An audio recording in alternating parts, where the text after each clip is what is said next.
A admiração é própria da natureza do filósofo, e a filosofia deriva apenas da estupefação. Oliver Talk. Bem-vindo ao seu podcast de hoje. Enjoy!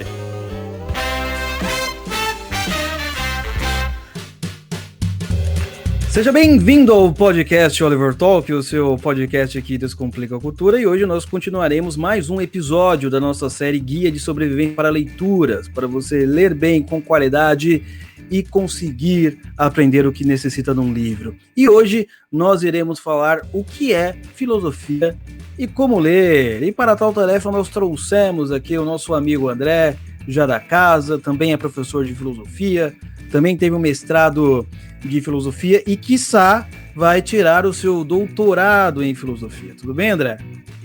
Tudo bem, Luciano. Um prazer estar aqui invadindo aí, entre aspas, a sua série para falar desse tema aí que é tão caro a nós dois, que é o que é a filosofia, como lê-la e tentar transmitir um pouquinho desse aprendizado e dessa importante tarefa para os nossos ouvintes aí.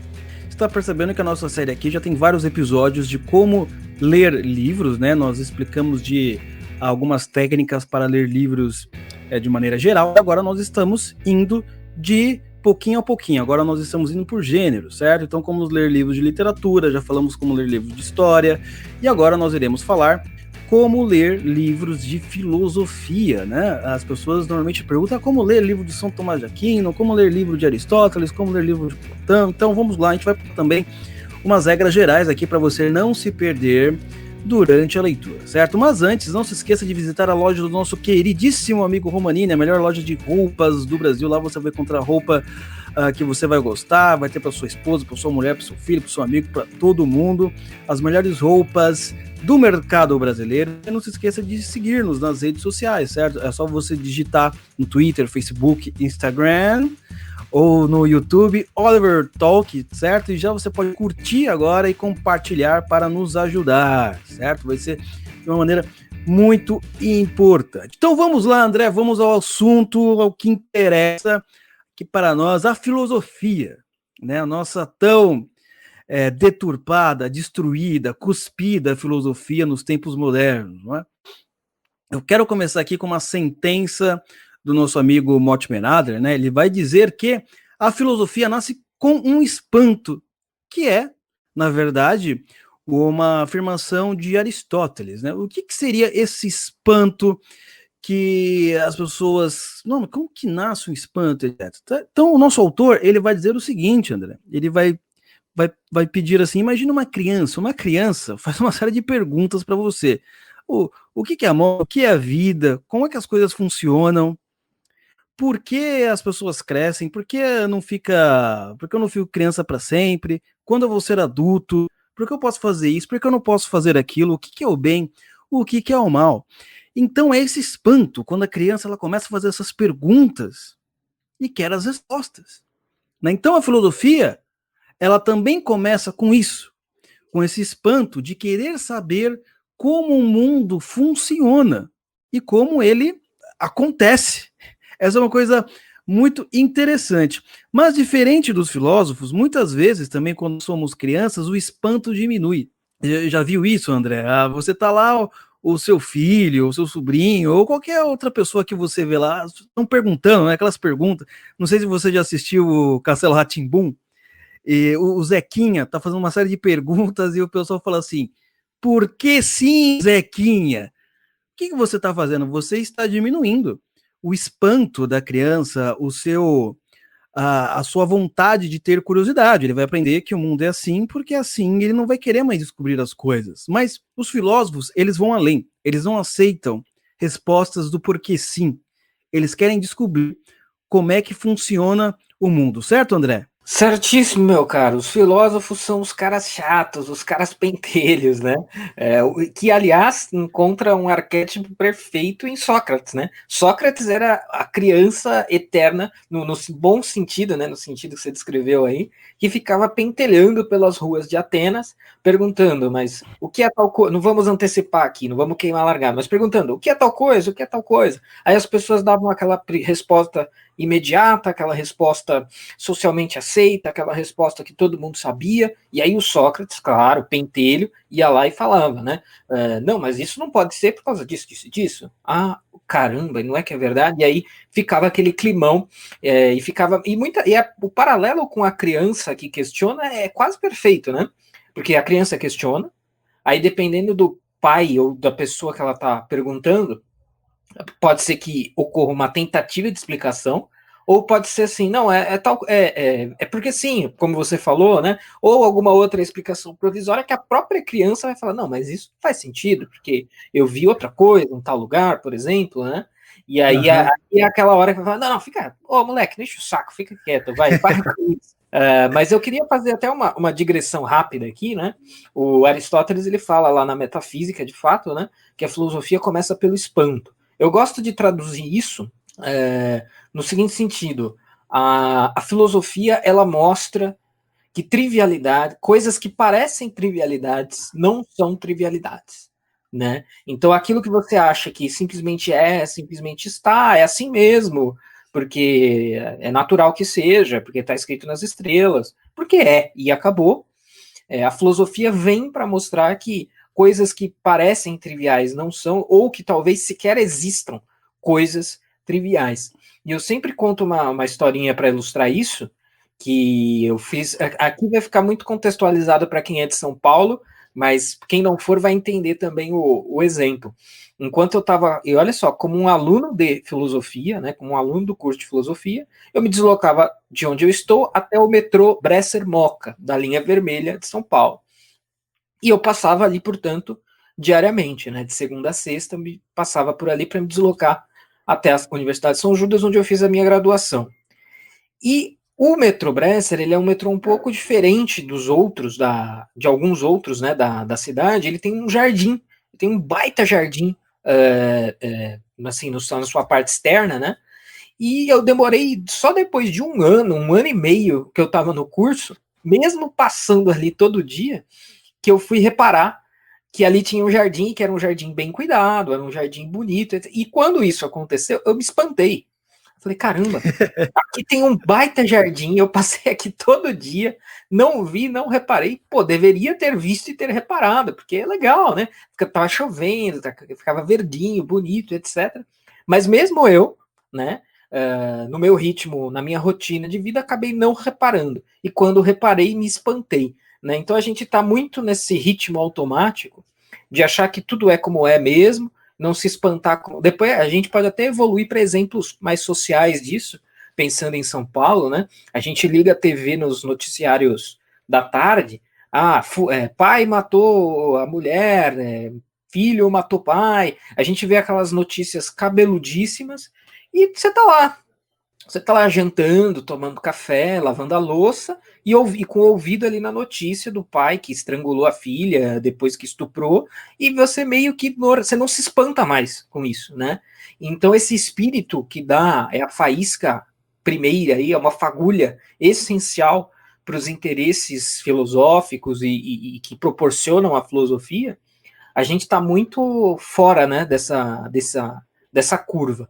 Mas precisamos aí retomar esse esforço de prestar atenção em coisas e aí, evidentemente, a gente vai ficar espantado com algumas delas. Né? É verdade, cara. A gente leva a vida... Deixa a vida me levar, já diria o grande poeta Zeca Pagodinho, né? Que escreveu a Ilíada. Mas, cara, não, a gente não para pensar nas coisas mesmo, né? Aquela coisa, não, o mundo é assim porque é assim, né?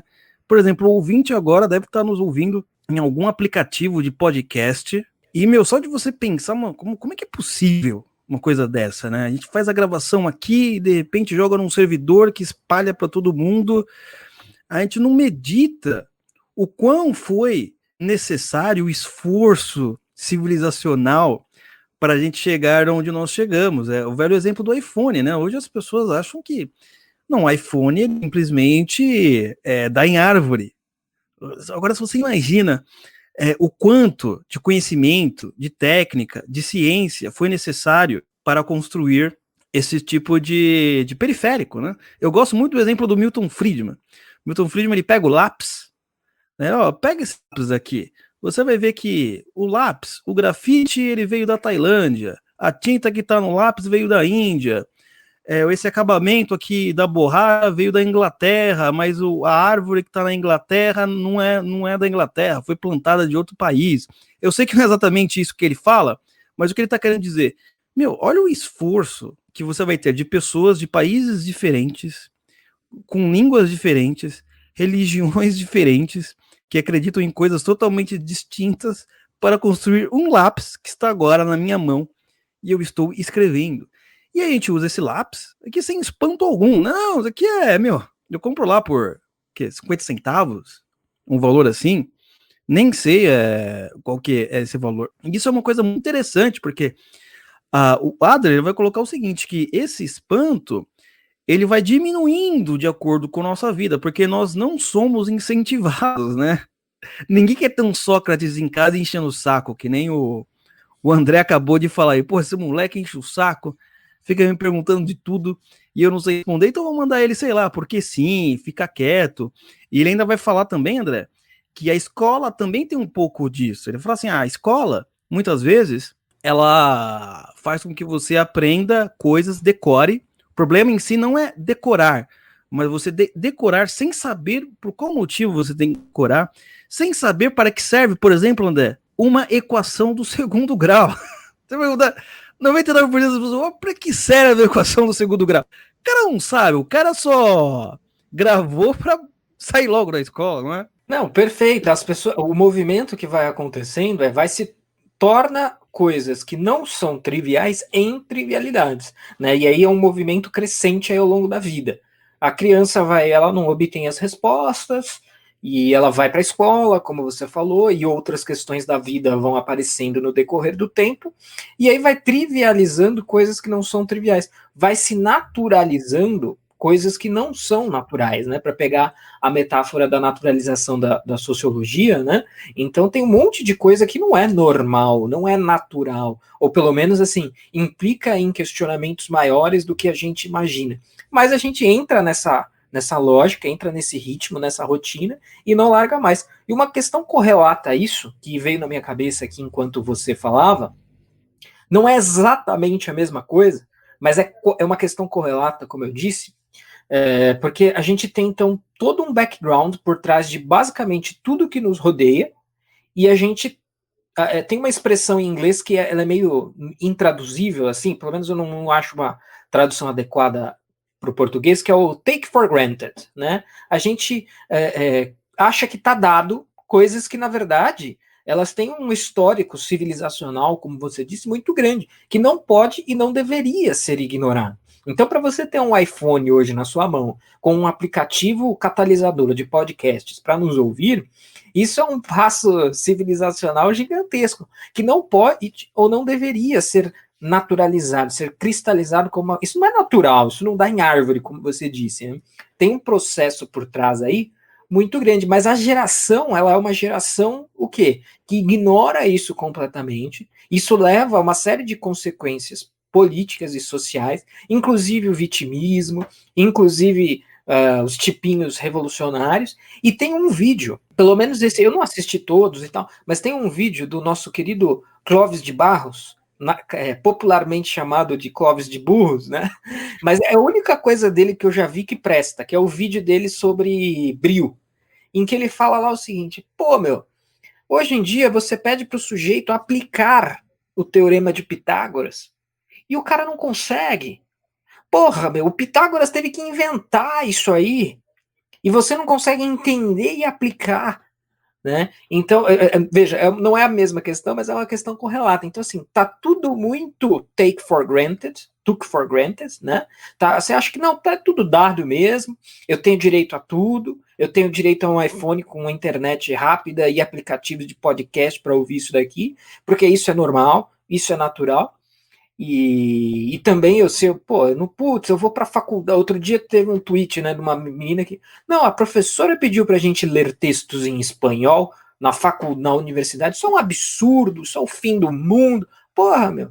Você hoje tem Google Tradutor, aplicativo de idioma, você pode aprender sânscrito, hebraico de graça na internet, e o cara não consegue e ainda reclama, né? Então, naquele vídeo do Clóvis de Barros, pô, meu, o cara teve que inventar o teorema, você não consegue nem sentar a bunda, ler, estudar, entender e aplicar, ainda tá reclamando.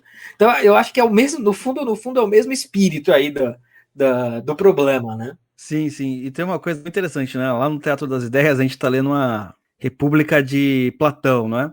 E às vezes as pessoas falam assim, né, André? Nossa, livro grande, que livro enorme, que livro grande é esse? Amigo, você não entende uma coisa. Com certeza, o sujeito demorou muito mais para escrever esse livro do que o tempo que você vai demorar para ler. Só que ele é uma coisa que a gente não percebe também. Se a gente para pensar há quanto tempo um livro da antiguidade demorava para ser feito, mas naquela época, né, os papiros, né, mais antigo ainda. Então, assim, meu, às vezes a gente já tem um livro, tá encadenado, você pega o livro com notas, se você quiser, ainda com introdução, com prefácio, pós-fácio, no seu bilíngue, idioma. no seu idioma. Ah, meu, eu tô cansado. Cara, imagina se você fosse escrever isso daí, naquela época, escrever 100 páginas, né? Pegar lá a pena, né? Colocar lá na tintinha, e não pode errar, né, André? Errou e joga fora. Escreve tudo de novo. Então por isso que eu falo, pessoal, meu, pensa assim, meu, seguinte, meu, você tá lendo algo que provavelmente o cara demorou 10 vezes mais para escrever naquela época. Então, é uma coisa que tem que ser muito valorizada. E uma coisa também que seria até bom, não tá na pauta, mas bom pra gente comentar aqui, André, o próprio ensino de filosofia, porque minha experiência é o seguinte, muitas vezes quando você vai estudar filosofia, o ensino de filosofia, vamos dizer assim, oficial, corrente, tanto nas escolas quanto nas universidades, muitas vezes você não aprende a ter esse espanto. Você aprende a se conformar, não a se conformar com o mundo, mas a gravar palavras de ordem, a simplesmente ser ideologia tal é verdadeira, ideologia tal é falsa. Sendo que o ideal, não quero aqui falar do Mamãe Falei, etc., mas enfim, o bordão que todo mundo lembra por causa dele estamos aqui para questionar tudo. Então, assim, eu senti um pouco isso, sabe, André? Senti um pouco isso, porque eu às vezes comecei a fazer filosofia, porque, meu, quero descobrir o mundo, quero saber como o mundo funciona. Aí você se depara, muitas vezes, com alguns professores, com algumas matérias, eu não posso nem questionar aqui, se eu questionar, eu sou o cara errado.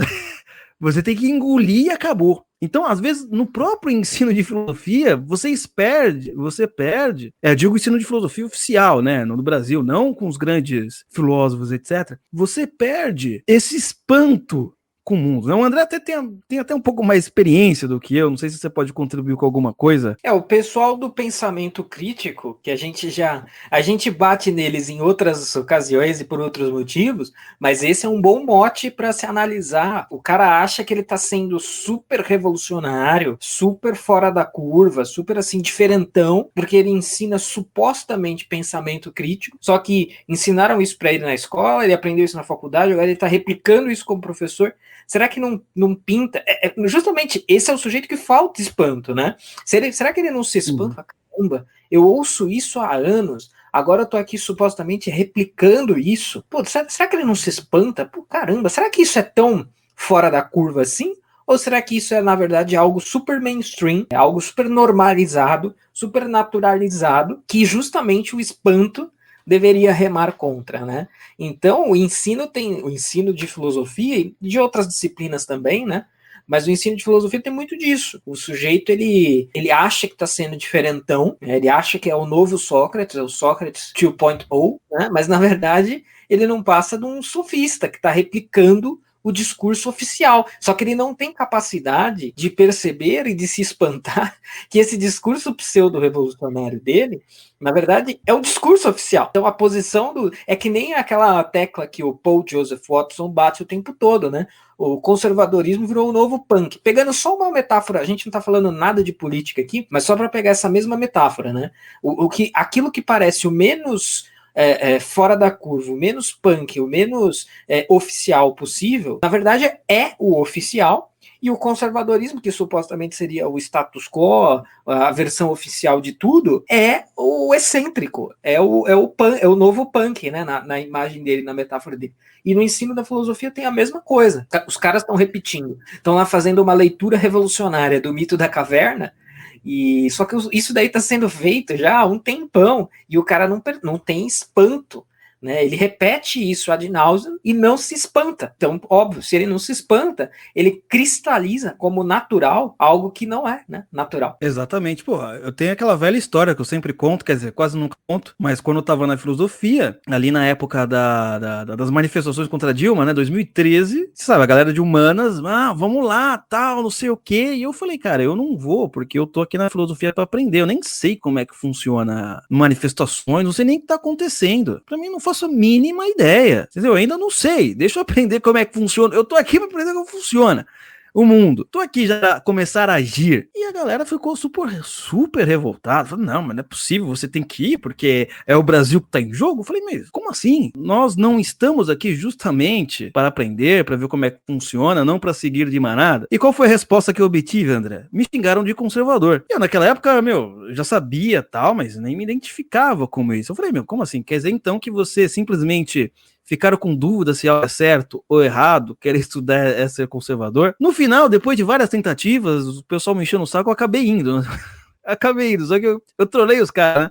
Eu tava lá no meio da marcha esquerdista lá, e aí eu peguei como é que é? A placa, né? Você tem que levantar uma placa e escrevi chupa Chauí, privatiza a USP. Os caras quase quiseram me matar. Eu usei de ironia socrática, André. Os caras acharam que eu ia lá pra defender o lado deles. Eu falei, não, é um clássico. Luciano Oliveira segurando a placa privatize a USP é um clássico da internet.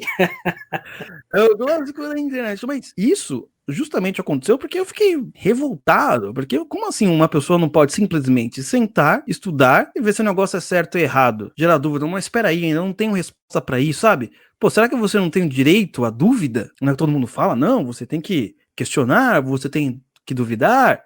Mas ali crítico. Você não podia. Então você só pode ser crítico quando você está do lado deles. Não quando você às vezes está do outro lado. Senão já começam te xingar. Não quando você está no outro lado, não. Quando você não está no lado nenhum, como era o meu caso. Eu simplesmente só queria estudar. Desce direto. Você fala assim, pô, e né, essas coisas matam. Às vezes o estudante, ele entra na filosofia com toda a boa disposição. Mas essa turma, essa galera, eles matam esse sentimento do espanto, eles matam esse sentimento de estudo, né? Eles querem criar em você que você seja discípulo que sai de uma seita, não é, André? Eu tava com exatamente isso na cabeça agora. Isso vai se aproximando com um comportamento religioso no pior sentido do termo, que pode ter, onde você entra num grupo e nenhuma crítica é permitida. Mas só que é curioso porque essa é a seita do pensamento crítico. É a seita do pensamento crítico que não aceita crítica se ela for recair sobre ela própria, né? Então é muito contraditório, assim, muito curioso. Então, a gente direto recebe perguntas do pessoal que tá na Universidade de Humanas. Pô, cara, o que a gente faz? Eu tô aqui, tô sozinho. A galera, que eu sei que hoje é pior do que a minha época. Hoje, realmente, o pessoal fala que tem que matar, tem que... Quem não é de esquerda, quem tá assim, que nem eu era, eu só tô aqui pra estudar. Não, se você não entrar no nosso grupo, você tá ferrado, a gente vai te boicotar. Eu sei que o negócio tá pior, mas o conselho é o mesmo de sempre. Continue estudando tranquilamente, não participa, fala que tem alguma coisa para fazer, não precisa ir lá já, querendo enfrentar todo mundo. Você só tem que enfrentar as pessoas se você estiver preparado. Você não pode, como diria o Sun Tzu, tentar enfrentar uma batalha perdida. Seria tolice. O próprio Aristóteles vai falar disso. Não, se você está numa guerra, por exemplo, e você parte sozinho para enfrentar o inimigo sem o seu time, não vou lá sozinho porque eu vou matar todo mundo, o que vai acontecer? Você não é um cara corajoso. Muito pelo contrário, você vai ser uma pessoa irresponsável. Isso não é coragem. Então, todo mundo aqui já passou por isso. Alguns continuam passando, então continue na firmeza total, né? Não se preocupe com isso aí. Então vamos aqui então passar para o outro tópico aqui da nossa conversa, André. Nós falamos das perguntas, tal. Evidente, né, que pode estar exagerando. Mas os filósofos não perguntam que nem crianças. Olha, sim e não. Porque às vezes tem perguntas mais elaboradas, mas existem perguntas infantis extremamente complexas. Para onde as pessoas vão quando elas morrem? O que é Deus? O seu filho te perguntar, André, o que é Deus? O que é eternidade? A vida? A filosofia, ela é dividida em vários campos, né? Mas aqui para nós sermos um pouco mais direto, porque senão a gente vai ficar falando aqui até não acabar mais, né? O nosso autor, ele vai dividir a filosofia no campo especulativo, teórico ou metafísico, e no campo também da filosofia prática e normativa. Nós já iremos falar de uma coisa e outra aqui para vocês entenderem. Também tem outras divisões que nós iremos falar um pouquinho mais aqui, né? Então, no campo especulativo, teórico ou metafísica, são as perguntas sobre o ser. O que é a existência, André? Me responda. Alguém que faleceu, ele existe ou ele não existe, ou ele deixa de existir? Será que tudo muda ou existe algo que é imutável? Não é? Porque todas as coisas, elas mudam. Sabe aquela coisa assim, você imagina? A gente é criança e a gente cresce, mas existe algo? Como é que, será que a nossa consciência permanece imutável? Será que tem alguma coisa dentro de nós que não muda? Ou tudo sempre vai mudando? Quando nós nos deparamos com conhecimento, aquele conhecimento nos muda ou não nos muda? Como é que funcionam essas coisas? Será que algo existe necessariamente? Ou será que tudo que existe não poderia ter existido? Será que poderia existir alguma realidade em que nada existiu? Então você veja bem, esse tipo de pergunta já vai te abrir um leque enorme sobre as suas próprias possibilidades de vidas. E eu tenho certeza, amigo ouvinte, você que está escutando agora, você já deve estar pensando sobre isso. Pois é, nunca pensei sobre isso e talvez, André, quando eu comece a pensar, fico com dor de cabeça. Mas é isso que os filósofos, né, começaram a pensar. Pode falar. Não, começa a sair o famoso fumaça do cérebro, né? O negócio começa a pegar no tranco. Você vai ver que o negócio começa a pegar no tranco. Não tinha pego antes. Mas aí começa a sair, aí metaforicamente fumaça da cabeça. Primeiro semestre de filosofia, inclusive, só uma outra pequena digressão, é muito interessante. Eu acho que todo mundo devia passar por um curso de filosofia, né? Mesmo que você não vá concluir, como experiência. Nos primeiros semestres, o primeiro ano, é incrível como aparece um monte de gaiato, né? Aparece gaiato. E verdade. Os caras acham que as pessoas têm a imagem que elas naturalizaram da filosofia, que é coisa de doido, vou fazer um curso fácil para ter um diploma de ensino superior e passar no concurso público, e vai ser moleza, vai ser coxa e tal, e na verdade não é nada disso. Aí a pessoa começa, metafísica, lógica. No primeiro semestre é um filtro natural, assim, os gaiatos tudo sai fora, o curso começa com 90, 100, e termina com 20, porque só 20 conseguem segurar o tranco, né? Mas essa imagem do senso comum também, né, do que é a filosofia, e do que ela socialmente acredita que seja a filosofia, isso também é algo que já foi naturalizado e que o espanto está ausente, né? As pessoas acham, uma linha de argumento que eu sempre sigo é a seguinte, pensa comigo, meu amigo, filosofia existe há 2.500 anos. As cátedras aí das principais universidades do mundo, Oxford, Salamanca e por aí afora, as mais antigas, tinham cadeiras de filosofia. Você acha mesmo que isso daí é um negócio nada a ver, coxa, que você vai fazer ali de qualquer jeito para ter um diploma, para fazer... Cara, não é isso. Mas as pessoas não têm esse espanto, né? Elas acham que elas naturalizaram a versão senso comum do que é a filosofia. O filósofo da novela da Globo. Estranho, não sei o quê. Filósofo da TV. Ou filósofo de palco, né? Também. E não é isso, né? Aí na prática, assim, ou a pessoa vê que não é isso, enfrenta e obtém sucesso, né? Vai adiante com o curso, né? E por aí afora. Ou a pessoa desiste, vê que não é bem assim, vai caçar outro curso para dar conta dessas intenções. Mas eu queria também comentar uma coisa que você falou no começo, né? Então é aquela, ainda na metáfora, e que nem é tão metáfora assim, da criança, né? A criança faz a pergunta, né? O que é Deus, o que é existência, né? Etc. O que é eternidade, por exemplo, é totalmente cabível uma criança fazer esse tipo de pergunta. E no caso da criança, né, é interessante porque, e eu acho que isso tem a ver um pouco com o trabalho filosófico também, porque caso você seja alguém que tenha consciência da importância dessas perguntas, você vai tentar responder, né, isso para a criança. Uhum. O William Lane Craig, que a gente está fazendo análise dos debates, ele lançou recentemente um livro para pais responderem esse tipo de pergunta para os filhos, a partir da lógica, né? E aí Que o maravilha. livro excelente, e acabou se tornando uma introdução à lógica, o livro. Né, isso está numa das entrevistas mais recentes que o Craig deu. Mas o que acontece quando a criança pergunta e você tem a ciência de que essa pergunta precisa e merece resposta? Você ainda vai ter que pensar numa formulação para essa resposta que a criança consiga entender, né? Ou pelo menos você vai tentar Exatamente. fazer isso. Isso é muito interessante. E isso coloca uma coisa importantíssima a respeito da filosofia, que é outra coisa que as pessoas não compreendem, que as perguntas, elas são mais importantes que as respostas. Ou talvez a questão não seja ser mais importante, mas as perguntas têm prioridade sobre as respostas. Vamos ver se eu consigo me fazer claro sobre isso. Mas o que eu quero dizer? Muita gente, quando a gente fala de filosofia, a pessoa vai dizer assim, mas filosofia, esse negócio lá que cada filósofo diz uma coisa, né? Um filósofo diz que, sei lá, Deus existe, outro diz que não existe, outro diz que não dá para provar, o outro diz que nunca saberemos, sei lá. Ou seja, você tem pessoas do mesmo escopo dando respostas diferentes e contraditórias. Para que eu vou levar a sério uma área do conhecimento que está nesse estado de bagunça?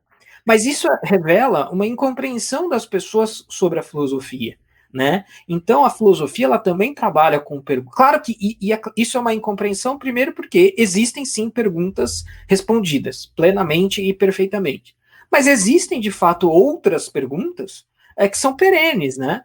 Que elas não têm uma resposta fixa, imutável, aceita para todo o sempre. São perguntas que vêm, vão, as respostas se aprimoram, o conhecimento se acumula, elas melhoram, novos filósofos debruçados sobre a tradição se voltam para a mesma pergunta e fazem adendos, ou eventualmente até reformulam a resposta da pergunta. Isso faz parte da natureza da filosofia.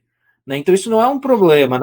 Na verdade, quando isso está acontecendo, isso é uma prova de que a filosofia segue pulsante. Né? Essa coisa que tem 2.500 anos de vida, tem e teve cátedra nas maiores universidades da história da humanidade, ainda tem algo a dizer. E vai continuar tendo por muito tempo. Ou seja, está no seu funcionamento perfeito, pleno, normal e a todo vapor, e não o contrário, né? Mas, assim, evidentemente que as pessoas, né? E eu até acho que as pessoas não têm culpa disso. Eu acho que tem 3 camadas de culpa nisso, né? Então, claro, você tem a pessoa do senso comum, que tem menos culpa, né? Mas ela tem um pouquinho de culpa porque ela não se esforça para sair disso. Talvez nem tenha consciência disso. Mas se tantos outros conseguem, não é uma impossibilidade. Depois tem os professores de filosofia em nível intermediário, né? Porque os caras, é aquele problema que a gente falou antes os caras estão replicando uma coisa que eles deveriam ser os primeiros a questionar. Então você vai sedimentando uma imagem da filosofia, né? Que acaba, queira ou não queira, eu falo muito isso porque eu trabalho com escola, né? E eu sempre penso muito em tudo que eu digo, falo, faço em sala de aula, porque eu sei que boa parte dos meus alunos ali, do meu público discente, ele vai sair dali associando filosofia comigo. Então, se eu for. E esse é o grande problema, né? Você pega o professor de filosofia, que é mal formado, que ele acha que ele é um revolucionário, mas ele só está repetindo um monte de baboseira, e aí é o maconheiro, sei lá o que, revolucionário, e o cara sai dali, né? É a nova fornada do senso comum, que vai sair replicando um monte de bobagem sobre a filosofia, que na verdade não se aplica, né? Mas então é interessante, por isso que é importante a gente fazer esse movimento aqui do Adler, porque aí a gente volta para os pés no chão. Olha, existem certas perguntas, essas perguntas implicam em certas áreas da filosofia, né? A metafísica, a ética, a moral, a epistemologia, etc, etc. E isso é filosofia. Houve um esforço histórico de tentativa de respostas para essas perguntas. Não é o império do relativismo, porque no fundo, aquilo que eu falei antes, as pessoas acham que a filosofia é o império do relativismo. Cada filósofo tem uma opinião sobre uma determinada coisa, e as opiniões ali elas são contraditórias e elas se equivalem. Então, tipo, não tem resposta definitiva sobre nada. Isso seria uma espécie de império do relativismo. Mas, na verdade, não é isso. Né? Não é isso. Então existem Não é, não é. perguntas essenciais Continua. e tô encerrando já. E tentativas de respostas, né? Algumas coisas, as melhores respostas entram para a tradição filosófica, digamos, né? Para a cultura filosófica ocidental, clássica, e é isso, né? Então, mas as pessoas, infelizmente, ou pelo menos uma boa parte delas, não tem essa compreensão, né? Exatamente, André. Eu tenho 3 comentários sobre o que você falou. O primeiro sobre os alunos que saíram da filosofia. Também tive essa experiência. Muita gente que entrou assim, não, os negócios de maconheiro, tal, é só falar umas coisas sem nexo, sem lógica. Poesia de boteca, entendeu? Aí não passaram no primeiro semestre. Não passaram do primeiro semestre. Então viram, olha, existe uma coisa rigorosa. E o que acontece? As perguntas também, elas precisam também ser muito bem formuladas, né? Não é qualquer pergunta. Se a pergunta tiver uma consistência, não tiver uma consistência lógica interna, a própria pergunta se contradiz. Não é? Às vezes até a afirmação, né? A gente fala assim, né? A gente brinca, né? Sobre quando o sujeito fala que não existe, como que é? Não existe verdade absoluta, é isso que o sujeito fala? Não existe verdade absoluta. Então, quando o sujeito ele afirma isso, ele não percebe que é uma contradição, né, dentro dessa afirmação, porque ele está afirmando algo absoluto ao mesmo tempo. Você tá louco? Né? Então, também tem que tomar cuidado com isso. Às vezes não é... A pergunta ela tem que ter um rigor, um teste, como o André falou, né? Você vê as melhores perguntas, que muitas vezes têm respostas, outras as respostas vão sendo construindo ao longo do tempo, a gente vai dar exemplos aqui, elas precisam ser muito bem formuladas, porque senão, se você for fazer uma pergunta inconsistente, você não vai ter a resposta correta, né? Até se você usar a lógica, se a premissa não for verdadeira, você não vai achar a resposta verdadeira. Outra coisa também, André, eu tive uma experiência, está falando dos seus alunos, bom que eles têm aulas com você, eles têm aulas com você, e eles acabam tendo uma boa referência de filosofia. Eu fiz estágio numa escola, né, em que eu era estagiário de uma professora. A professora era muito louca, assim. Ela tinha todo aquele, como é que se diz? O termo estereótipo, né, de filósofo tal, que vem de miçanga na Avenida Paulista, tal, que fuma maconha, por aí vai, não quer saber nada da vida, só fica questionando coisas que não são importantes. E a professora tinha esse tópico aí. E aí, André, você não imagina, né, ela deu uma aula de Sócrates, eu não estava no dia, eu fui dar a minha aula, aí os alunos vieram perguntar assim para mim, Luciano, é o seguinte, é verdade que quem matou Sócrates foi a Igreja Católica? Eu, oi? A professora falou aqui que quem matou Sócrates foi a Igreja Católica. Eu falei, peraí, nem existia Igreja Católica na época de Sócrates. Então, quando fala do mal formado, olha, é esse tipo de gente que chega lá, filosofia é qualquer coisa, entendeu? Fala qualquer bobagem, né, André? Não, é muito isso, assim, é um exemplo extremo, mas tenho certeza que muito ilustrativo, né? E aí, veja, por isso que eu falei que o senso comum não tem culpa, né? Assim, se tem culpa, é uma culpa mínima, porque o cara foi exposto a isso, né? Aqui em São Paulo, pelo menos, existe a disposição de aula de filosofia na escola pública há pelo menos aí 15, 20 anos. Não sei, eu tive aula 10 anos atrás, 12 já, e já tive, antes de eu entrar no ensino médio já tinha. Então, assim, tem pelo menos 20 anos aí que as pessoas estão sendo expostas a isso. E aí depois, que eu dou esse exemplo na própria sala de aula, né? Eu falo, olha, se o sujeito sai da escola, ele vai virar desde sei lá, atendente do McDonald's, estoquista no mercado, caixa de banco, o cara não vai ter mais contato com filosofia. E aí, a única referência que ele vai dispor vai ser o quê? Os professores que ele teve no ensino médio. E se os professores diziam esses impropérios, na cabeça do sujeito, ele nunca vai se abrir eventualmente para a filosofia novamente, né? É por isso que o nosso público do Teatro das Ideias, claro que a gente tem um público muito amplo, né? Mas muitas vezes é essa pessoa, né? é o cara que ele não vai ir para a universidade, porque ele precisa trabalhar, enfim, ele tem um escopo aí de ação e de atividades muito grande, mas ele quer aprender.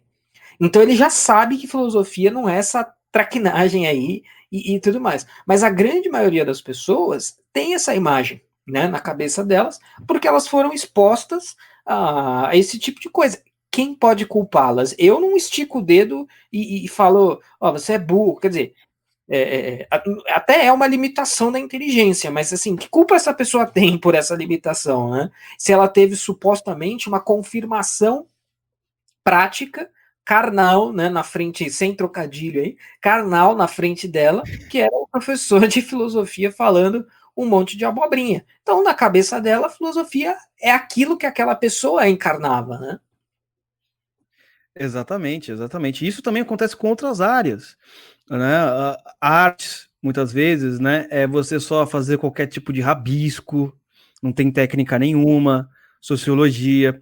De fato, não é só a filosofia no Brasil que oferece esse tipo de problema, né? Todas as áreas assim relacionadas a humanas, ela infelizmente tem vários professores que não fazem jus ao seu magistério e transformam, né, essas matérias, essas ciências em vagabundagem, né? O cara fica pensando mesmo. Por exemplo, eu vejo que tem várias pessoas de igreja que acreditam, sinceramente, que se o cara estudar filosofia, ele vai virar ateu e acabou. Não é? Então também existe isso. Por quê? Porque o cara entra na universidade e muitas vezes, dependendo do que ele vai fazer, lá no os caras cortam totalmente a parte, mais de 1000 anos de filosofia cristã, os caras ignoram, entendeu? E já manda o cara para os filósofos modernos. E às vezes o cara não tem noção, fala assim, mas peraí, esse negócio que você aprendeu de teologia sistemática é filosofia grega, você não está entendendo que os caras estão tentando formular aí questões, estão tentando responder questões religiosas com ferramentas filosóficas. E isso acontece, também não dá para culpar muitas pessoas, não é? Fulano de tal fez filosofia e virou ateu, né? Aí você vê muito pelo contrário, você vai estudando a história da filosofia, você vê, centenas e milhares de pessoas que começaram a estudar e tiveram a fé muito mais fortalecida, entenderam coisas que não entendiam e simplesmente estavam preparadas, com ferramentas certas para poder enfrentar os grandes desafios do futuro. Mas, infelizmente, religiosos, não para todos, evidente, né? Mas tem religiosos que acreditam nisso porque viram um exemplo. O cara fez filosofia, virou ateu e etc. Né? Mas então, André, é o seguinte, a gente vai ter que continuar esse papo então no próximo podcast. Tem muita coisa para falar aqui, né? Eu falei que nós iríamos falar das perguntas feitas aos filósofos, né? Nós falamos da metafísica, mas ainda nós temos que falar da filosofia mais prática, normativa, do que o que seria o bem e o mal, depois de epistemologia, filosofia política, filosofia da ciência, filosofia da arte, por aí vai. Ainda nós precisamos falar a diferença entre os filósofos antigos e modernos, que muda um pouco a leitura, e também como ler. E eu acredito que não vai dar mais tempo nesse podcast aí, porque o nosso tempo está estourando, mas foi um ótimo papo, né? Então, antes de aqui já passar para o André, para a gente finalizar, você falou alguma coisa, André? Eu vi que você tirou o microfoninho do mudo. Não, eu ia falar que a gente planejou aqui, não, a gente faz hoje, eu faço metade, e aí a conversa se estendeu, mas se estendeu para o bem, né? Porque foi excelente. Eu, assim, para ter uma ideia, mais ou menos assim, até eu tinha bastante coisa para falar sobre isso, porque eu costumo abrir as minhas aulas anualmente com esse tipo de reflexão, né? Então eu vou lá, pergunto para a molecada o que eles acham que filosofia é, o que eles aprenderam, que tipo de imagem eles associam à filosofia ou ao professor de filosofia, e aí eu faço um esforço ali de tentar corrigir essas aparências, essa coisa de que filosofia não serve para nada, de que filosofia é coisa de gente maluca, filosofia são múltiplas respostas para a mesma pergunta, e apenas isso, então seria uma espécie de império do relativismo. Eu tento, assim, faço um esforço, assim, 3, 4 aulas, normalmente as primeiras do ano, de remover essas manchas, essas máculas da cabeça da molecada. Claro que às vezes a gente obtém sucesso, às vezes não, até porque quando eu recebo o alunado, o cara já está praticamente formado, né? Então é muito difícil você retirar uma concepção errada de alguém de 15, 16, 17 anos. Mas a gente tenta, né? E não é difícil, mas não é impossível. Tem muita gente que busca isso e consegue. Então, assim, tinha já muito para ser dito e foi dito a esse respeito. E foi ótimo. Acho que vai ser esclarecedor aí para bastante gente que tem a mesma experiência e observa mais ou menos a mesma coisa. E também para quem não tem, vai ser importante. Então, pessoal, vamos continuar nosso papo próxima semana, mas temos alguns avisos, hein? Temos alguns avisos. Primeiro aviso, Andrezão vai fazer o nosso canal do YouTube, que é YouTube/Oliver Talk. Vai ser de terça, se eu não me engano, a quinta-feira vai ser, não é exatamente uma semana, mas é uma espécie de semana das eleições americanas. Não? Nosso amigo André vai explicar como é que funciona a eleição americana, que é totalmente diferente da eleição brasileira. Não é por ser um negocinho, por contagem individual de votos, né? Tem algumas diferenças. Vai mostrar como é que funciona. Você que não sabe como funcionam as eleições americanas, vai lá aprender, para ser importante, certo? E free, de graça. Também vai ensinar como funciona a questão dos condados, né? Que o pessoal não sabe. Também vai ensinar como fazer a contagem das eleições, inclusive, quem sabe, até aí fazer uma apostinha, né, André? Quem sabe aí fazer a brincadeirinha do mapa, né? O mapa todo mundo gosta de fazer o seu. A gente vai tentar colocar ali uma perspectiva realista, é óbvio, né? Mas também dando a liberdade depois para todo mundo fazer as suas apostas. Só corrigindo, vai ser de terça a sexta, tá? 4 dias aí. Isso, cada dia com um tópico diferente, bem assim, pé no chão, tá? Para quem quer entender e só acompanha de orelhada. Eu sei que muita gente, cada vez mais, gente está acompanhando o assunto, eleições americanas e etc. Mas para quem ainda tiver dúvidas, vai ser 100% gratuito e vai ficar lá online para quem quiser assistir depois, né? O pessoal sempre pergunta isso. Vamos tirar dúvidas ao vivo. E essa é a proposta aí, principalmente para quem manja bem pouco, quase nada, e quer aprender um pouco mais. Fazer seu mapa eleitoral. Seria legal você, para quem está ouvindo, participar ao vivo, justamente para aprender como é que faz, como é que funciona, para usar nessa eleição, não daqui a 4 anos. Certo? A gente sabe que tem muita gente já falando, comentando as eleições americanas, tem vários canais parceiros, então a nossa ideia não é ficar falando exatamente sobre isso, mas ensinar como é que funcionam as eleições, inclusive você fazer o seu mapa eleitoral. André, vai ser de que horas a que horas? Nós já decidimos? Vai ser das 21 horas, aí aproximadamente, das 21 horas com certeza vai ser o início, até aproximadamente às 22 horas. Como eu separei tópicos bem simples, eu acredito que a minha exposição deva durar 30 a 40 minutos, e mais um tempinho aí para as dúvidas. Exatamente. Então, só para confirmar aqui, esse podcast você está ouvindo ele no dia 27, então vai ser do dia 27 ao dia 30, certo? Você faça aí, participe lá no nosso canal do YouTube, acrescente. E também nós temos mais uma coisa importante aí, né, André? Sábado agora, dia 31 às 11 horas, vai ter mais uma aula do nosso Teatro das Ideias, nosso programa de formação cultural, nossa escola aí para você aprender as ideias mais importantes que já ocorreram na face da Terra. E a aula que se segue, né, André? É que não foi combinado. É sobre a República de Platão. A terceira aula sobre a República de Platão. Nossos alunos estão lendo o capítulo 1 e 2 do livro, certo? E depois desse livro nós partiremos para Aristóteles. Nós falaremos sobre a ética, como deve viver, como se vive bem, como que é a felicidade e o que é a felicidade, o que é ter uma vida verdadeiramente feliz. Lembrando sempre que nós não somos um clube de leitura, né? Clube de leitura você tem que ler o livro e seria uma espécie de crítica literária também. Nós somos uma escola de formação cultural, logo, portanto, você não é obrigado a ler.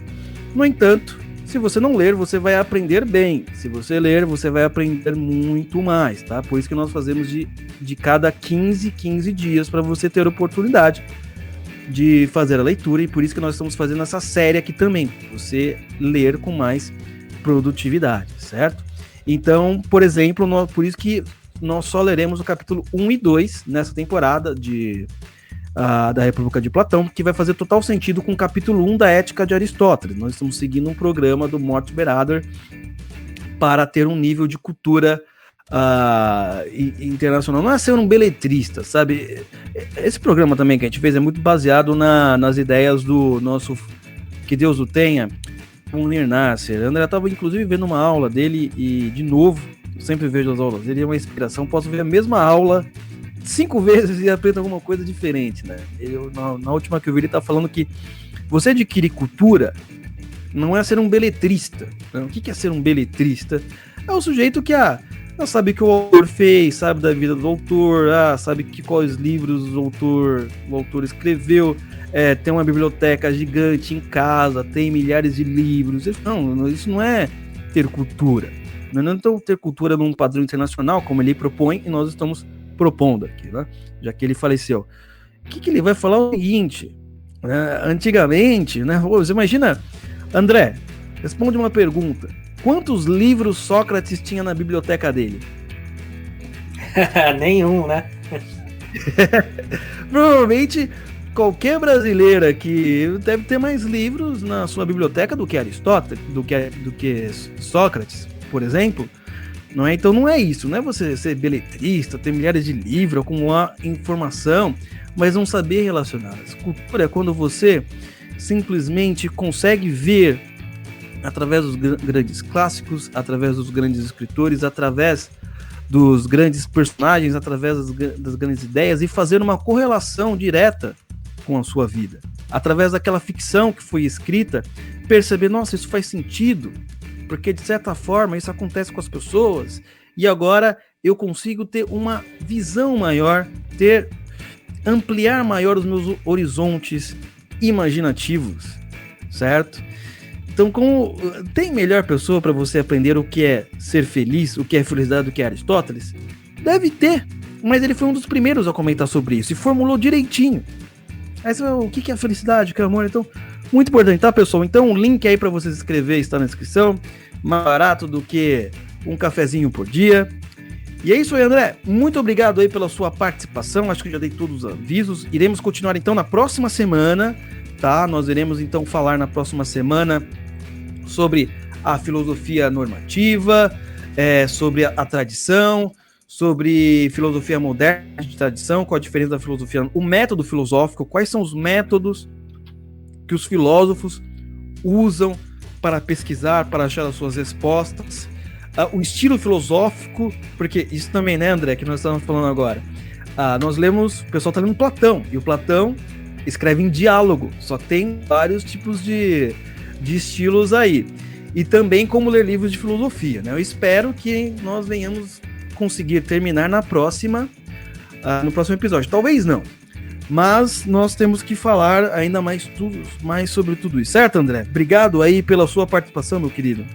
Certíssimo, meu caro Luciano. Um prazer aqui a gente fazer aqui diferente, fazer Fla-Flu aqui, nós dois, comentar aí essas questões tão importantes. Só um último adendo, voltando ao assunto lá do começo, você falou da leitura do Platão, né, e da dificuldade do próprio Platão em escrever, preservar o seu livro. Isso me lembra a história da tradução que a gente está usando lá no Teatro das Ideias, que é a tradução da Calouste Gulbenkian, né, uma editora portuguesa. Essa tradução demorou 10 anos para ser feita, e agora a editora jogou de graça no site o PDF do livro. E aí os caras não conseguem ler, né? Então, assim, a dificuldade do Platão para escrever, registrar, preservar depois por anos, milênios, sobreviver aos manuscritos, né, por 2.000 anos, mais de 2.000 anos. Pois é, aí alguém foi lá, traduziu para o português, teve 10 anos de trabalho para fazer isso. A editora com certeza teve muitos custos, e aí os caras disponibilizaram. A única coisa que você precisa é internet, né? Se você não tiver, se você é mendigo, Você pega R$1 para comer e você não tem internet, aí isso não se aplica a você. Mas tirando Mas isso... dá pra ir na Lan House. Dá pra ir na Lan House ainda. Junto Se um o morador de rua se interessar... Você baixa lá e lê de graça. Então, meu amigo, se nem isso dá, então temos um problema. Mas é isso. Um grande abraço, estaremos aí juntos semana que vem. Muito bem, então. E também quero agradecer você que nos ouviu até agora. Muito obrigado e até a semana que vem. Fui. Oliver Talk. Este é o fim do seu podcast. Muito obrigado.